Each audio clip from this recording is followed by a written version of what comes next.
Okay, 1, 2, 3. Page 173, S for Saleh. The fifth tree is the willow, or osier, which in Greece was sacred to Hecate, Circe, Hera, and Persephone, all death aspects of the triple moon goddess and much worshipped by witches. As Culpeper says succulently in his Complete Herbal, the moon owns it. Its connection with witches is so strong in Northern Europe that the words witch and wicked are derived from the same ancient word for willow, which also yields wicker. The witch's besom in the English countryside is still made of ash stake, birch twigs, and osier bindings. Of birch twigs, because of the expulsion of evil spirits, some remain entangled in the besom. Of ash stake as a protection against drowning, witches are made harmless if detached from their besoms and thrown into running water. Of osier, binding in honor of Hecate. The druidical human sacrifices were offered at the full of the moon in wicker baskets, and funerary flints were knapped in willow leaf shape. The willow, Helais in Greek, Salix in Latin, gave its name to Halcyon, the abode of the 9 muses, orgiastic priestesses of the moon goddess. It is likely that Poseidon preceded Apollo as the leader of the muses, as he did as guardian of the Delphic oracle, for a Halcyon grove was still sacred to him in classical times. According to Pliny, a willow tree grew outside the Cretan cave where Zeus was born, and commenting on a series of coins from Cretan Gortnia, A.B. Cook, in his Zeus, suggests that Europe, who is there shown seated in a willow tree, osier basket in hand, and made love to by an eagle, is not only Europe, she of the broad face, i.e. the full moon, but Ear-rope, she of the flourishing willow withies. Alas, Helais, sister of Amalthea. The wearing of the willow and the hat as a sign of the rejected lovers seems to be originally a charm against the moon goddess's jealousy. The willow is sacred to her for many reasons. It is the tree that loves water most, and the moon goddess is the giver of dew and moisture generally. Its leaves and bark, the source of salicylic acid, are sovereign against rheumatic cramps formerly thought to be caused by witchcraft. The goddess's prime orgiastic bird, the wryneck or snake bird or cuckoo's mate, a spring migrant which hisses like a snake, lies flat along a bow, erects its crest when angry, rides its neck about, lays white eggs, eats ants, and has V markings on its feathers like those on the scales of oracular serpents in ancient Greece, always nests in willow trees. Moreover, the lychnos, or basket sieve, anciently used for winnowing corn, was made from willow. It was the in-willowing sieves of this sort, riddles, that the North Berwick witches confessed to King James I that they went to see on their witches' Sabbaths. A famous Greek picture of Polynotus at Delphi represented Orpheus as receiving the gift of mystic eloquence by touching willow trees in a grove of Persephone, compared the injunction in the Song of the Forest Trees, "Burn not the willow, a tree sacred to poets." The willow is the tree of enchantment and is the 5th tree of the year. 5 was the number sacred to the Roman moon goddess Minerva. The month extends from April 15th to May 12th, and May Day, famous for its orgiastic revels and its magic dew, falls in the middle.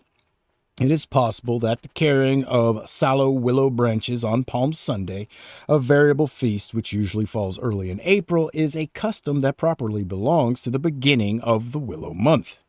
H for Utah, I think, or Uath. Yeah. The 6th tree is the whitethorn or hawthorn of May, which takes its name from the month of May.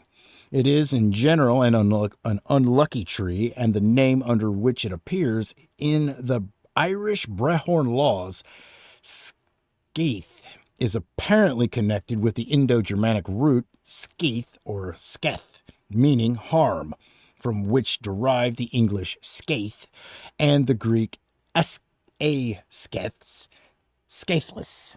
In ancient Greece, as in Britain, this was the month in which people went out in old clothes, a custom referred to in the proverb, near cast a clouter may be out, meaning do not put on new clothes until the unlucky month is over, and not necessarily referring to the variability of the English climate.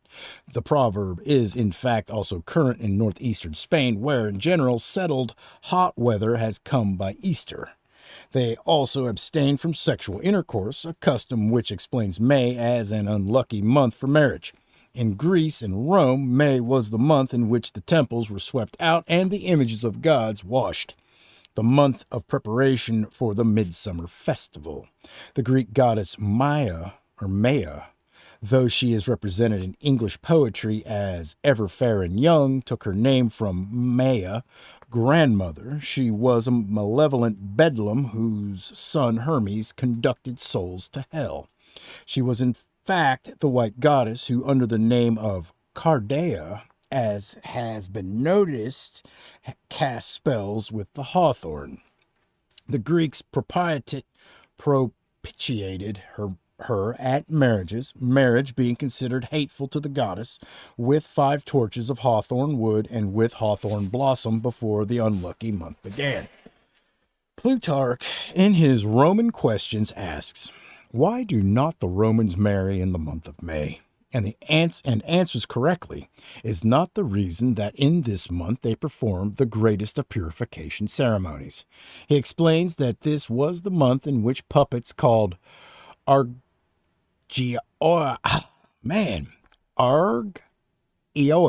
can't say it.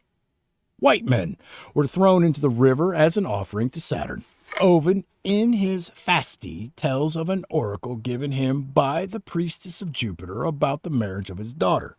Until the Ides of June, the middle of the month, there is no luck for brides and their husbands, until the sweepings from the temple of Vesta have been carried down to the sea by the yellow Tiber. I must myself not comb my locks, which I have cut in sign of mourning, nor pare my nails, nor cohabit with my husband, though he is the priest of Jupiter. Be not in haste. Your daughter will have better luck in marriage when Vesta's fire burns on a cleansed hearth. The unlucky days came to an end on June 15th. In Greece, the unlucky month began and ended a little earlier. According to Sosman of Gaza, the 5th century ecclesiastical historian, the Terebinth fair at Hebron was celebrated at the same time and with the same taboos on new clothes and sexuality, and with the same object, the washing and cleansing of the holy images.